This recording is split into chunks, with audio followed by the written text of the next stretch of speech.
आज हम देखने वाले हैं basis of classification of animal kingdom. तो जो पहला बेसिस है वो है लेवल ऑफ ऑर्गेनाइजेशन। हम सब जानते हैं कि all organisms are made up of sales.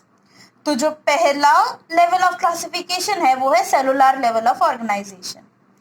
इसमें ग्रुप्स ऑफ सेल्स एक फंक्शन परफॉर्म करते हैं, बट उन सेल्स के बीच में कोई कोऑर्डिनेशन नहीं रहता है। अब जो सेल्स होती हैं वो हमेशा टिश्यूज बनाती है। जब वो डिफरेंशिएट हो जाती है तो अगला जो लेवल है वो है टिश्यू लेवल ऑफ क्लासिफिकेशन। इस लेवल में जो सेल्स होते हैं वो एक टिश्यू फॉर्म करते हैं जो कि compare to the cellular level एक ज्यादा कॉम्प्लेक्स फंक्शन परफॉर्म करते हैं। जो टिश्यूज होते हैं वो मिलके ऑर्गन्स बनाते हैं, तो हमारा अगला लेवल हो जाता है ऑर्गन लेवल ऑफ क्लासिफिकेशन।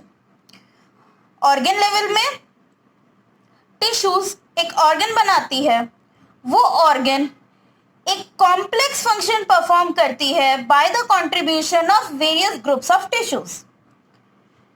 ये ऑर्गन्स, बहुत सारे ऑर्गन्स मिलके जब एक साइकिल को प्रमोट करते हैं तो वो बन जाता है एक ऑर्गन सिस्टम, और इस लेवल ऑफ क्लासिफिकेशन को हम कहते हैं organ system level of classification.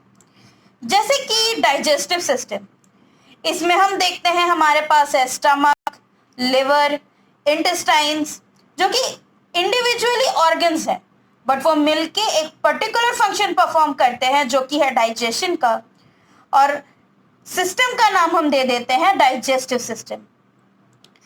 अब अगर ऑर्गन सिस्टम लेवल को हम और फर्दर देखें तो हमें मिलता है कि ऑर्गन सिस्टम में हम अगर दो ले, जैसे कि डाइजेस्टिव सिस्टम और सर्कुलेटरी सिस्टम, तो उनको भी हम फर्दर क्लासिफाई कर सकते हैं। डाइजेस्टिव सिस्टम के दो टाइप्स होते हैं, कंप्लीट और इनकम्प्लीट। कंप्लीट डाइजेस्टिव सिस्टम में the system has both mouth and anus, यानी सिस्टम में एक एंट्री पॉइंट ऑफ फूड है और एक exit point of food waste है, माउथ एंड एनस। और इनकम्प्लीट सिस्टम में पूरा जो गट है, पूरा जो डाइजेस्टिव सिस्टम है, उसका सिर्फ एक ओपनिंग रहता है जो कि दोनों माउथ और एनस का फंक्शन परफॉर्म करते हैं। अब हम अगर सर्कुलेटरी सिस्टम देखें तो उसके भी दो टाइप्स होते हैं, open type and close type. Open type में ब्लड कोई ब्लड वेसल्स में नहीं फ्लो करता, वो बॉडी के कैविटी में एग्जिस्ट करता है। तो जो सेल्स होते हैं वो ब्लड के डायरेक्ट कांटेक्ट में रहते हैं, और उनको जो भी न्यूट्रिशन लेना है वो डायरेक्टली ब्लड से लेते हैं। और जो close type of blood circulation होता है उसमें ब्लड वेसल्स में फ्लो करते हैं, जैसे आर्टरीज एंड वेन्स। और जो सेल्स हैं वो ब्लड के डायरेक्ट कांटेक्ट में कभी नहीं आते। हमारा अगला बेसिस ऑफ क्लासिफिकेशन होता है सिमेट्री। इसके तीन टाइप्स हैं, asymmetrical, radial symmetry and bilateral symmetry.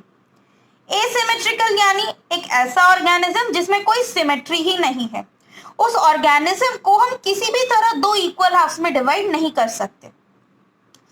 अगला टाइप है रेडियल सिमेट्री। रेडियल सिमेट्री में ऑर्गेनिज्म के सेंटर से अगर हम कोई भी प्लेन पास करें तो हम उस ऑर्गेनिज्म को इक्वल हाफ्स में डिस्ट्रीब्यूट कर सकते हैं। तो हमारा जो रेडियल सिमेट्री है वो एक सिमेट्री ऑफ बॉटल की तरह है। बॉटल के बीच से हम कितने भी प्लेन्स पास करें, हम उस बॉटल को दो इक्वल हाफ्स में डिवाइड कर सकते हैं। जैसे कि ये ऑर्गेनिज्म, इससे हम देख सकते हैं कि तीन प्लेन्स पास हो रहे हैं, एक सेंटर से और दो ऑब्लिक प्लेन्स, दो स्लैंटिंग प्लेन्स उससे पास होते हैं, और वो ऑर्गेनिज्म को दो इक्वल हाफ्स में डिवाइड कर सकते हैं। तो ये है रेडियल सिमेट्री। हमारा अगला टाइप ऑफ सिमेट्री है बाइलेटरल सिमेट्री। जैसा कि हम इस वर्ड से देख सकते हैं, बाइलेटरल, बाई मतलब दो, तो यानी इस सिमेट्री में दो इक्वल हाफ्स में डिवाइड कर सकते हैं सिर्फ एक ही प्लेन से। जैसे कि इस क्रैब में, क्रैब के सेंटर से सिर्फ एक ही प्लेन पास होता है, जो कि उस क्रैब को 2 इक्वल हाफ्स में डिस्ट्रीब्यूट कर सकता है। और अगर हम और कोई भी प्लेन देखें तो उससे वो क्रैब हम इक्वली डिस्ट्रीब्यूट नहीं कर सकते। तो ये है हमारा दूसरा टाइप ऑफ क्लासिफिकेशन जो कि है सिमेट्री। तीसरा है the number of body walls और लेयर्स प्रेजेंट। इसमें पहला है डिप्लोप्लास्टिक ऑर्गेनिज्म।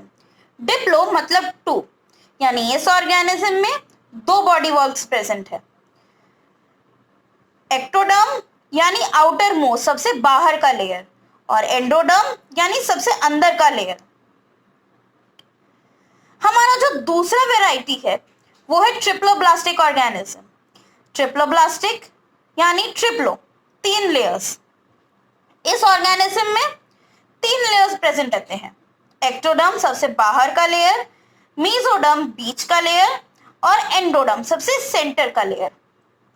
डिप्लोप्लास्टिक ऑर्गेनिज्म में एक्टोडर्म और एंडोडर्म के बीच में एक जेली लाइक सब्सटेंस प्रेजेंट रहता है जिसको हम कहते हैं मीजोग्लिया। बट चूंकि मीजोग्लिया में कोई सेल्स नहीं रहते हैं, इसलिए हम उसको एक सेपरेट लेयर के फॉर्म में नहीं क्लासिफाई कर सकते। ये है हमारे डिप्लोब्लास्टिक एनिमल का क्रॉस सेक्शन और ये है ट्रिप्लोब्लास्टिक एनिमल का क्रॉस सेक्शन। हम देख सकते हैं इसमें सिर्फ 2 सेल्स के लेयर्स हैं, एक्टोडर्म एंड एंडोडर्म, और बीच में एक जेली लाइक मटेरियल है जिसको हम कह रहे हैं मीजोग्लिया। और यह है ट्रिप्लोब्लास्टिक ऑर्गेनिज्म। इसमें हमारे पास 3 लेयर्स हैं, ये एक्टोडर्म, ये मेसोडर्म और ये एंडोडर्म।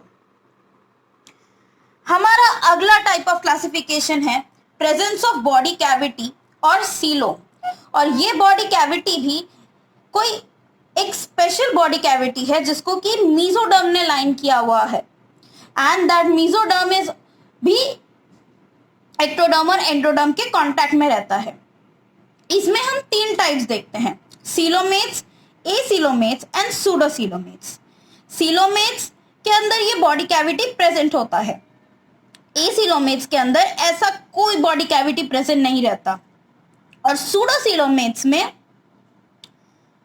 फॉल्स कैविटी प्रेजेंट रहता है। सूडो मीन्स फॉल्स एंड सीलो means the cavity. False cavity कैसा होता है कि इसके अंदर जो मेसोडर्म रहता है वो स्कैटर्ड पाउचेस के फॉर्म में प्रेजेंट रहता है, और वो मेसोडर्म एक्टोडर्म और एंडोडर्म के कांटेक्ट में नहीं रहता है। तो ये 4 बेसिक स्टेप्स है एनिमल्स को क्लासिफाई करने के लिए।